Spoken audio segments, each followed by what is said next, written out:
Hello friends, welcome to defence matrix. तो दो काफ़ी इंपॉर्टेंट और बड़ी न्यूज़ निकलकर सामने आ रही है जिनके बारे में हम आज के इस वीडियो में डिस्कस करने वाले हैं।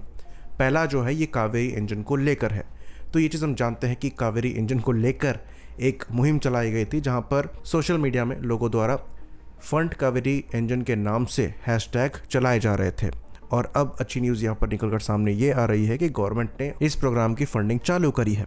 तो एक press release ministry of defence द्वारा निकाली गई जहां पर उन्होंने बताया कि डोमेस्टिक R&D को सपोर्ट करने के लिए कितना फंड अभी तक गवर्नमेंट यहां पर सैंक्शन कर चुकी है, जिसके अंतर्गत करीबन 29,558.66 करोड़ जो हैं ये DRDO के लिए सैंक्शन किए गए हैं। और यहाँ पर हम 2023 से बात कर रहे हैं, तो करीबन 40 प्रोजेक्ट जो हैं 2023 में सैंक्शन किए गए थे। 2024 में करीबन 43 यानी कि 43 सैंक्शन किए गए हैं और 2025 जो कि चल रहा है इसमें अभी तक 20 प्रोजेक्ट्स सैंक्शन हो चुके हैं।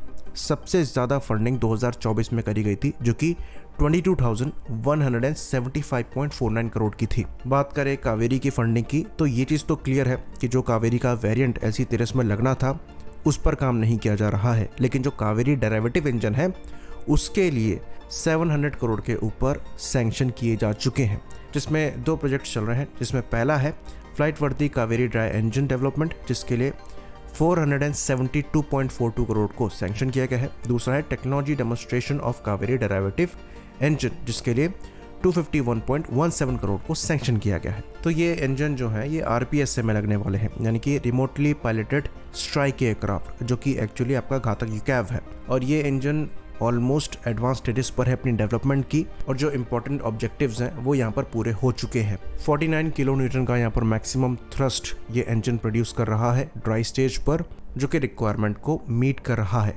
साथ में हमको स्टेबल परफॉर्मेंस यहाँ पर मिल रही है, जिसके अंतर्गत एक नया फैन यहाँ पर लगाया गया है।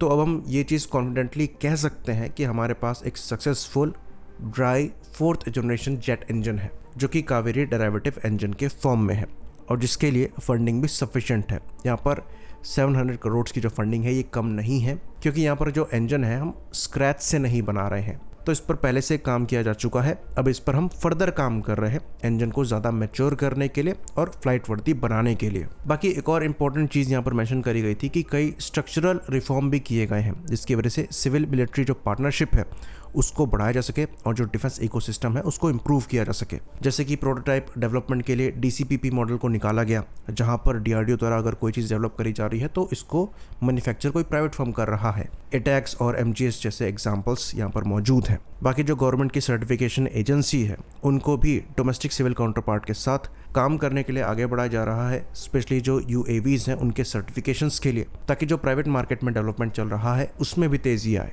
बाकी DRDO ने अपनी TOT पॉलिसी में भी बदलाव किए हैं, जिसके अंतर्गत 0 TOT फी जो है ये इंडस्ट्री पार्टनर से ली जाएगी, जो कि DCPP में इन्वॉल्व होंगे, और कोई रॉयल्टी भी सप्लाई में नहीं ली जाएगी। तो ये सब एनकरेजमेंट की है ताकि जो प्राइवेट फर्म्स हैं वो गवर्नमेंट के साथ मिलकर काम करें एक डिफेंस इकोसिस्टम को बनाने के लिए। और इनमें से हम कल कुछ ही चीज़ों की बात कर रहे हैं।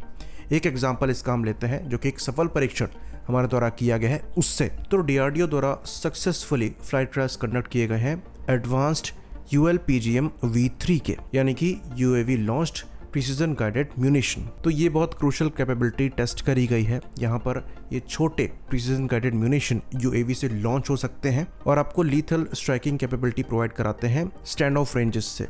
तो इस परीक्षण में जो खास बात है वो ये है कि ये ULPGM DRDO द्वारा डेवलप किया गया है। वहीं पर जो ड्रोन यहाँ पर इसको फायर करने के लिए इस्तेमाल किया गया था ये एक private company new space research द्वारा डेवलप किया गया है। वहीं पर ULPGM का जो प्रोडक्शन है ये अडानी द्वारा किया जाएगा।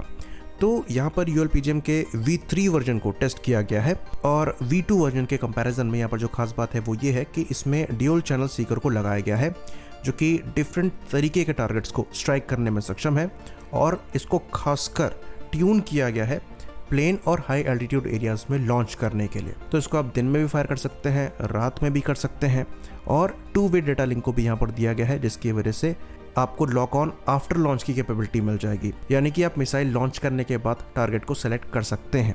साथ में इसमें 3 मॉड्यूलर वॉरहेड ऑप्शंस दिए गए हैं। ये एंटी आर्मर हो सकता है, ये रोल्ड होमोजेनस आर्मर के अगेंस्ट में, एक्सप्लोजिव रिएक्टिव आर्मर के अगेंस्ट में, आपको पेनिट्रेशन कैपेबिलिटी प्रोवाइड कराएगा। साथ में ये पेनिट्रेशन कम ब्लास्ट वॉरहेड हो सकता है, जो कि एंटी बंकर ऑपरेशन के लिए इस्तेमाल किया जा सकता है, या फिर प्री फ्रेगमेंटेशन वॉरहेड हो सकता है, जो कि लिथैलिटी को बढ़ाने के लिए इस्तेमाल किया जा सकता है। तो अगर यहाँ पर इसके कैरेक्टरिस्टिक्स की बात करें तो जिस UAV से इसको फायर किया गया है उसकी रेंज 60 किलोमीटर्स के अप्रॉक्स की आपको मिलेगी, और ULPGM की जो रेंज है ये आपको 4 किलोमीटर के आसपास की मिलेगी दिन में, और रात में ये अप्रॉक्सीमेटली 2.5 किलोमीटर के आसपास की है। वज़न मात्र 12.5 किलोग्राम का है, और जो वॉरहेड है ये 2 किलोग्राम के आसपास का है। तो इसको आप एंटी आर्मर रोल में इस्तेमाल कर सकते हैं, एंटी पर्सनल रोल में इस्तेमाल कर सकते हैं, और बंकर बस्टर के रूप में भी इस्तेमाल कर सकते हैं। तो ये टेस्ट बहुत ज़्यादा क्रूशियल इसलिए हो जाता है क्योंकि फ्यूचर यही है। ये चीज़ हमने पास्ट वीडियोस में एक्सप्लेन करी है कि कैसे जो अटैक हेलीकॉप्टर्स हैं उनके रोल्स पर सवाल उठ गया है, क्योंकि वहाँ पर आप एक तो काफ़ी एक्सपेंसिव एसेट को इस्तेमाल कर रहे हैं, तो बहुत कुछ स्टेक पर होता है। सिमिलर कैपेबिलिटी आजकल आपको UAVs प्रोवाइड करा रहे हैं, जो कि मच सेफर ऑप्शन है, मच चीपर ऑप्शन है, और ये आपके लिए वही काम कर रहे हैं जो कि अटैक हेलीकॉप्टर्स करते हैं। ऐसे ही मल्टीपल अगर आप UAVs का इस्तेमाल कर रहे हैं जो कि 60 किलोमीटर की रेंज के साथ आते हैं और अराउंड 1.5 घंटे का इनके पास एंड्योरेंस है, जो कि ऐसे ULPGM से लैस है, ये किसी भी अकेले अटैक हेलीकॉप्टर से ज़्यादा घातक होंगे और कॉस्ट इफेक्टिव भी होंगे। तो ये एक नया डोमेन है, और इसलिए कहा जाता है कि अब अटैक हेलीकॉप्टर्स को लेकर हमें रोल्स को रीडिफाइन करना पड़ेगा। इवन जैसे कि सर्जिकल स्ट्राइक्स हम पहले करते थे, अब उससे बेटर है कि हम ऐसे UAVs का इस्तेमाल करें और बॉर्डर पर जो टेररिस्ट कैंप्स हैं उनको डिस्ट्रॉय करें। ये चीज़ ऑपरेशन सिंदूर के दौरान भी करी गई थी, वहाँ भी ULPGM का इस्तेमाल किया गया था। तो यहाँ बहुत अच्छी बात है कि जो हमारी प्राइवेट कंपनीज़ हैं वो ऐसे इनोवेटिव आइडियाज़ के साथ आ रही हैं, और जो हमारी गवर्नमेंट ऑर्गेनाइजेशंस हैं जैसे कि DRDO हो गई, ये इनके साथ कोलैबोरेट करके रिजल्ट्स डिलीवर कर रहे हैं। सबसे अच्छी बात, ये बहुत तेज़ी से हो रहा है, स्पेशली ऐसे ड्रोन्स के मामले में जो इंडिया की प्रोग्रेस है वो काफ़ी ज़्यादा इम्प्रेसिव है। तो ये वेपन्स लाइट वेट UAVs में भी लगाए जा सकते हैं, और इनको दूसरे कई तरीके के ऑपरेशंस में भी इस्तेमाल किया जा सकता है। बाकी जो वीडियो रिलीज़ किया गया है उसमें आप प्रिसीजन को देख ही सकते हैं। तो ये प्रोजेक्ट इंडिकेट करते हैं कि कैसे हमारे यहाँ एक बड़ा ट्रांसफॉर्मेशन चल रहा है। अब जो गवर्नमेंट ऑर्गेनाइजेशंस हैं वो कोई एलीट क्लब नहीं है, ये प्राइवेट फर्म्स के साथ कोलैबोरेट भी कर रहे हैं और रिजल्ट्स को डिलीवर भी कर रहे हैं, और ये कोलैबोरेशन अब बढ़ ही रहा है। प्राइवेट फर्म्स अपने आइडियाज़ को लेकर इनके पास जाते हैं, इनकी एक्सपेंसिव फैसिलिटीज़ को यूज़ करते हैं, साथ में DRDO द्वारा उनको सपोर्ट किया जाता है सक्सीड करने में। ऑल्दो कुछ जगह हैं जहाँ पर थोड़ा काम करना ज़रूरी है, थोड़े बहुत चेंजेस करना ज़रूरी है, पर जिस डायरेक्शन में हम आगे बढ़ रहे हैं वो एक काफ़ी पॉजिटिव साइन देती है। आई होप इन्फॉर्मेशन यहाँ पर क्लियर रही हो। इसी बात पर इस वीडियो को हम ख़त्म करेंगे। लाइक करिए, सब्सक्राइब करिए। जय हिंद।